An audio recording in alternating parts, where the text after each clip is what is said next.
دو دن کی زندگی ہے، اسے دو ہی اصولوں پر گزارو۔ ملو تو پھول بن کر، بکھرو تو خوشبو بن کر۔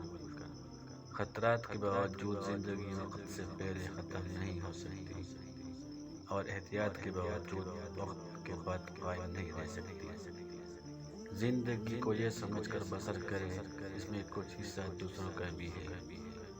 زندگی ایک ہیرا ہے، اسے تلاشنا انسان کا کام ہے۔ زندگی ہر ایک شخص کو عزیز ہے، لیکن بعض انسان کے لیے عزت زندگی سے بھی زیادہ عزیز ہوتی ہے۔ دنیا کی کوئی طاقت ایسی نہیں ہے جو کسی قوم کو زندگی کے حق سے محروم کر سکے۔ زندگی ایسی جیو کہ کوئی ہنسے تمہاری وجہ سے ہنسے، تم پر نہیں، اور کوئی روئے تو تمہارے لیے روئے، تمہاری وجہ سے نہیں۔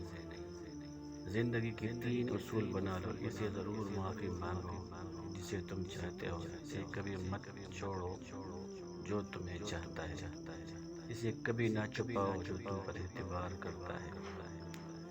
زندگی کے بغیر محنت کی مصیبت اور علم کی حیوانیت ہے۔ سقراط سے پوچھا گیا کہ موت سے بھی کوئی سخت چیز ہے؟